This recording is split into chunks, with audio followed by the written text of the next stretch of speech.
Hi, you are listening to This Is Not Your Practice Life. I'm your host, Macy Renee, and we are going on a journey together, my friends. I'm a certified life and emotional intelligence coach. And if you really want to step into your highest self, there are a few non-negotiables you're going to have to learn, and I am just the person to help you do it. No matter your past, I'm here to help you create a more fulfilling future. So stick around with me. Not only will I teach you how to navigate your brain's daily mind drama, but I'll help you actually understand your mind, your emotions, why you do the things you do, and why others do the things they do. Most importantly, I'll help you build the self-awareness skills to create whatever results you want. It's never too late to change the trajectory of your life. After all, this is not your practice life.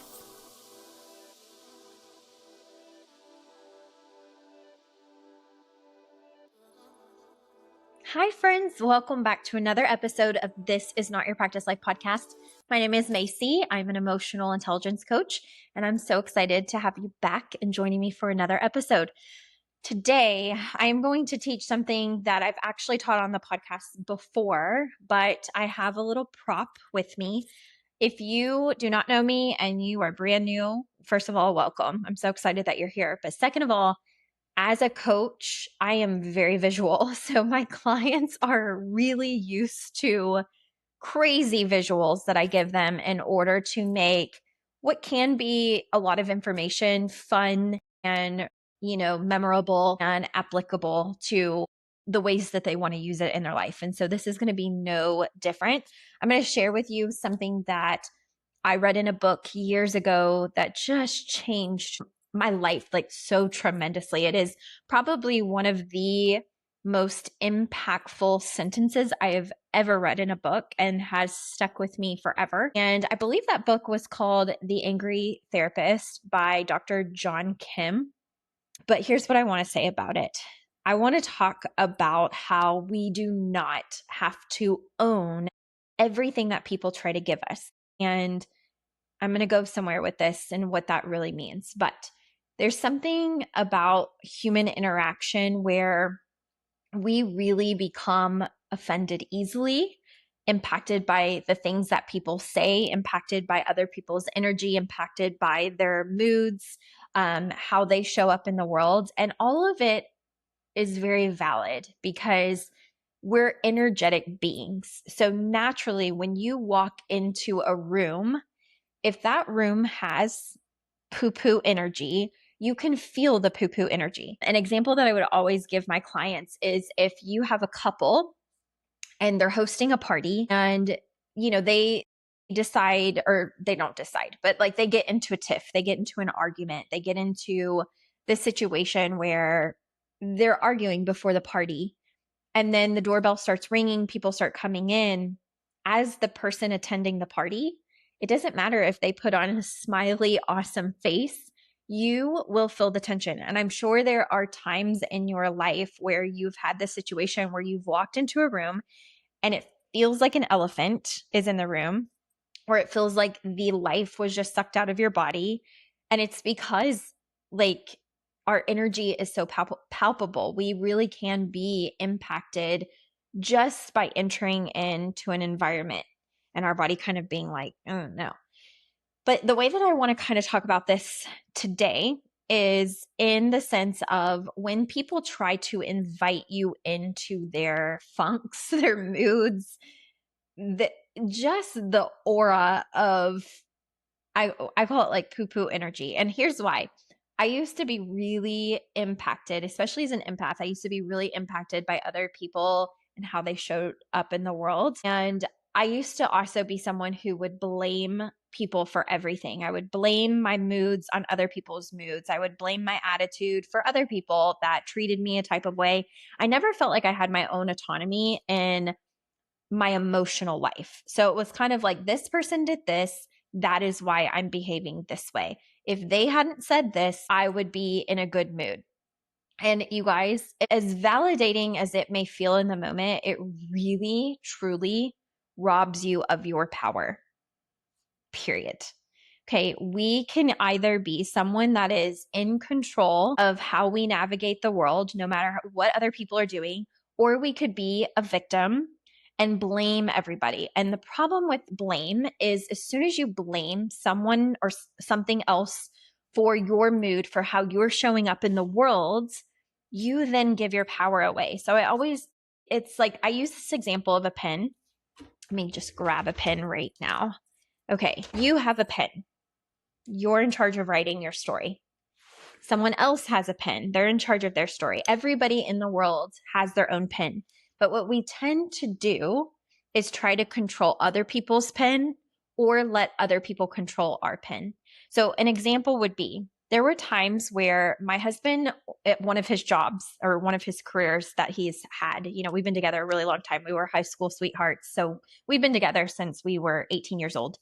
And through one of his career paths, he was very unhappy and very miserable. He hated it. And he would come home and he would just be in a funk, in a mood.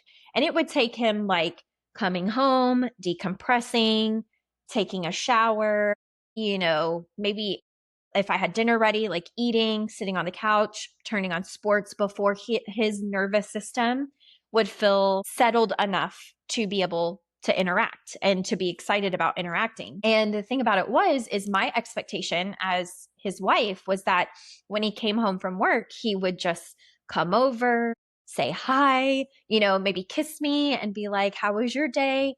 And when that wasn't happening and he would come in and I could tell like it had been a bad day at work, I would always get this like, ugh, and I would feel impacted. Okay. I would feel really impacted by whatever mood he came home in. If he was grumpy, then all of a sudden it would be like my great day. I was now grumpy. And so if he was sassy, I was going to meet that energy and I might be sassy back, right? Because why did you come into this house so moody when I haven't done anything? I just want to say hi, right? It felt so valid. Okay. Like your mood is ruining my mood. And that was very much a victim-y place to be, but I didn't know that at the time before any of this work that I've been doing with coaching and therapy and all of that. So he had his pen. He would come home, his pen, he's moody. He's not with it until he decompresses. For me, I have my own mood. Mine might be happy. And so when he would come home, I would want to take away his bad mood, but I can't control him, right? So if I tried to take on his stressors, it was a disaster, right? Because this is his to feel. These are his emotions to feel. Same thing with if he tried to take mine, which a lot of times after work was not necessarily the case. But my point is that whenever you have your own pen, a lot of times if we blame, we've now handed the pen over to another person who now has control. And so that means unless they're wanting to fix you, fix your mood, fix your emotional experience, fix your problems, or they even care to, you're now out of control until they're ready to fix it. That's why you don't want to give your pin away. But here's the other thing about this is that when people are operating in the world, and especially whenever they're in maybe a not so great place, so we'll call it like misery loves company a lot of times, right? Or when people get into a bad place, they want to vent or they want to emotionally dump. And in my life, I was always someone that really would accept the dumping. So people would come to me with their problems and without any kind of awareness to ask if I could, was in a place to hold space for them. And they would just dump. And if it was just a bad mood and they dumped it, I would take it on and I would be like, now I'm in a bad mood. They ruined my mood. Okay. They ruined my mood. Okay. So it's essentially like they took my pen. And now they have to not only be in a good mood, but they're going to have to fix my mood by their mood. If they're not ready to fix their mood, if they want to be in this mood, well, now they have my pen because I gave it away. Okay. So very disempowering place to be. And so with this being said, I used to let people just dump whatever they came with. And it was, whether it was heavy, whether it was just moodiness, bad energy, whatever, I would take it. And so fast forward, when I get into my personal development journey, I start reading this book, The Angry Therapist. And there was a passage, let me grab a tissue. There was a passage in this book that spoke of this Buddha or this Buddhist monk that would walk this village. And this village had a bunch of different, like the way that I imagine it from reading the book, like a bunch of different tables set up where vendors would be selling different things, like, hand woven baskets and things of that nature, fruits, vegetables. And there was a man at one of the booths that, for whatever reason, was just really irritated with this Buddhist monk. The Buddhist monk didn't speak, and he would walk through the village very peacefully each and every day, not really saying anything, not really interacting. And the man at the booth would shout insults at this Buddhist monk, and he would call him names. He would, make fun of him. He would try to get his attention. The Buddhist monk never played into it. He never responded. And over time, over several weeks, this really started to irritate the man. And it got to the point where the next time this Buddhist monk walked through the village, the man shouts and he's like, "Hey, I have been name calling you for weeks. I have been making fun of you. I have been trying to get your attention with horrible things that I've been saying. What is your problem? Why don't you ever even turn towards me and address it? Why don't you ever say anything back?" And for the very first time, this Buddhist monk turns to the man after several weeks of just verbally being torn down by this man and ignoring it. He finally turns towards the man and he looks at him and he says, "When someone tries to give you a gift and you decline, to whom does the gift belong?" I know I've said it before. I've said it several times if you've been here for a while. When I read that passage, it changed my life. It changed everything. And because I'm a visual person, I'm just going to take my little box. This is my Tiffany & Co. box, where I actually have an award in here that I was gifted years ago for a milestone I hit in my business. But I imagine literally a box. And so again, this Buddha says, when someone tries to give you a gift, okay, and you decline, to whom does the gift belong? It's that person's. It's the person who tried to give it to you. If you decline the gift, it stays with them. And the way that I read this passage, whether this is what was meant by it in this book or not, but when I read this passage, it made me think of any time I have ever been a victim to someone else's mood, to someone else's statement, to someone else's gossip about me or anybody else. It made me think of every scenario where someone tries to give me a gift. So I'm in a pissed off, bad mood today. And you know what? If I had a bad day, I'm going to invite you into my bad day. I'm going to give you this gift. When I had heard that quote, it was like, your mood doesn't have to be my mood. Your day doesn't have to be my day. Your behavior doesn't have to be my behavior. I know we live very much in a society where we joke about matching energies. And sometimes, we can go there with people. We can be like, you know what? If they want to be like that, I'll match their energy and I'll give it right back to them. Maybe there's certain circumstances where that's necessary or what you want to do. But what I have found in all of the years that I've been doing emotional intelligence work for myself and coaching women, when you can get to the point where you don't accept the gift, where you truly see this visually as a gift that you don't want, it stays with the person who tries to hand it to you, and you get to keep your peace and you get to keep your power.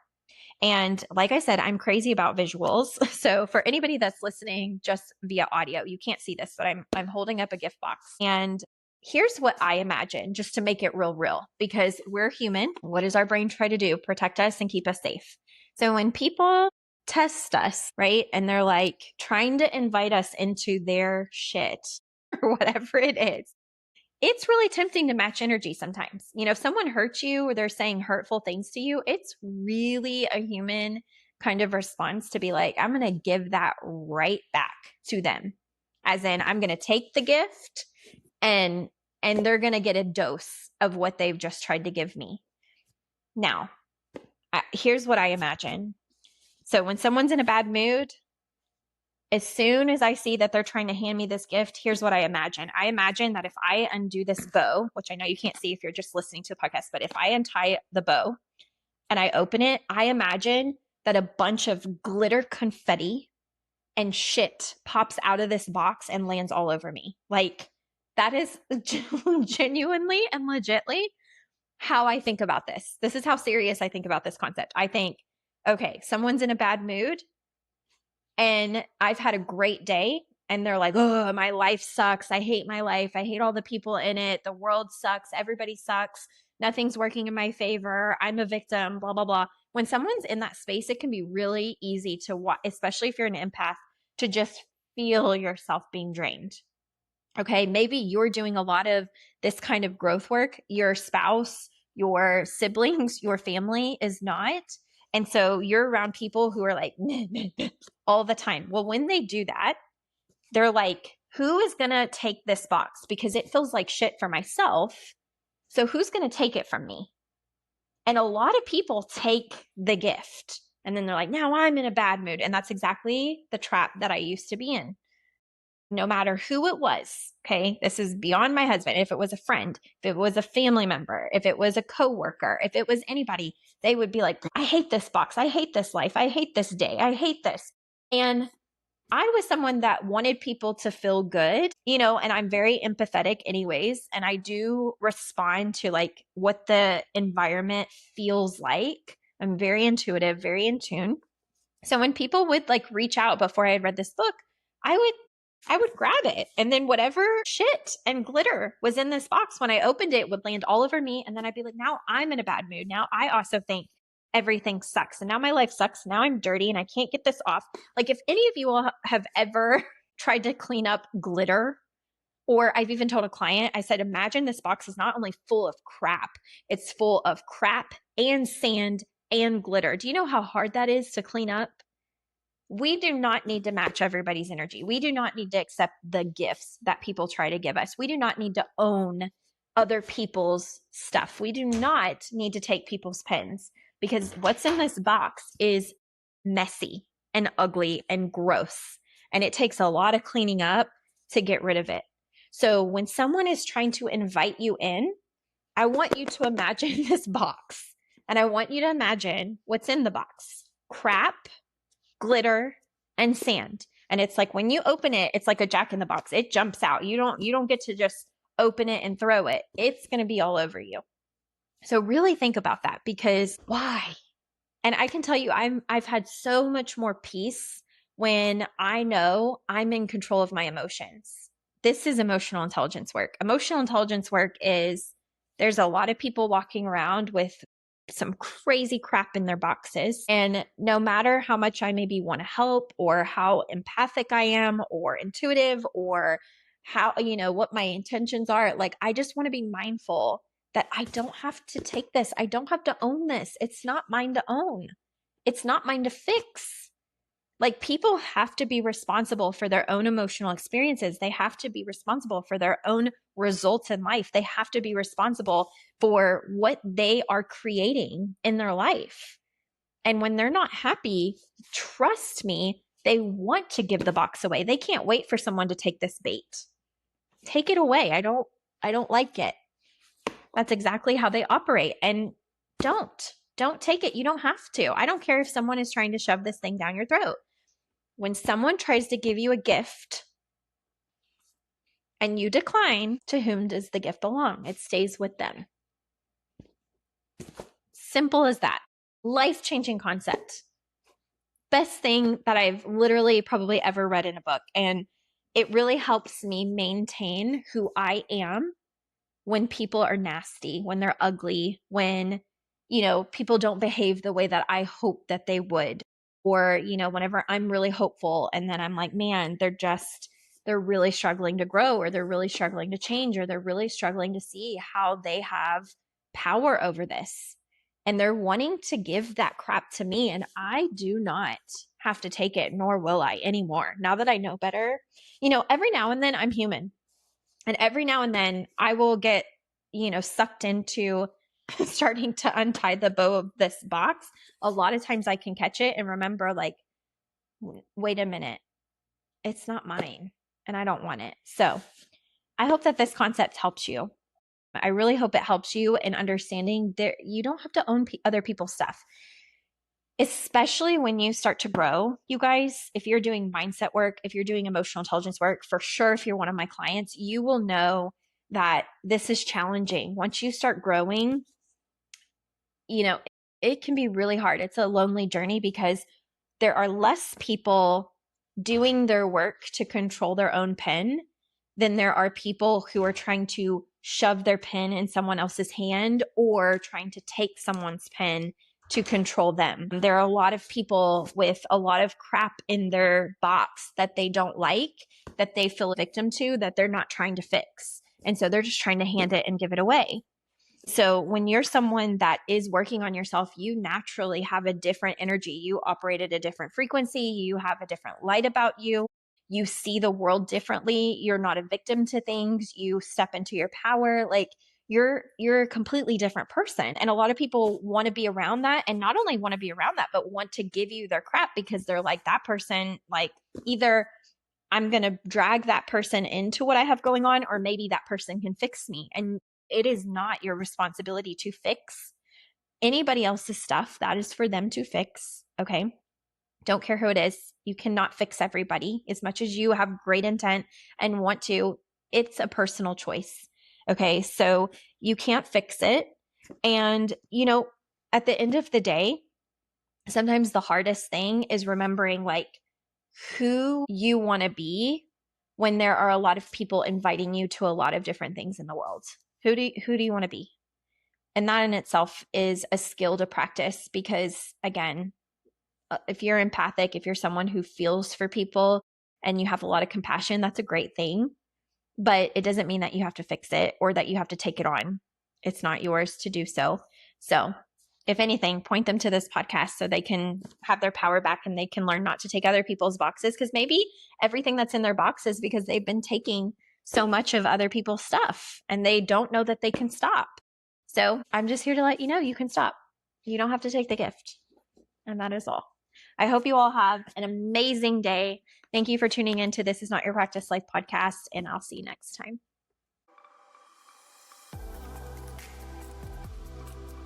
Hey there.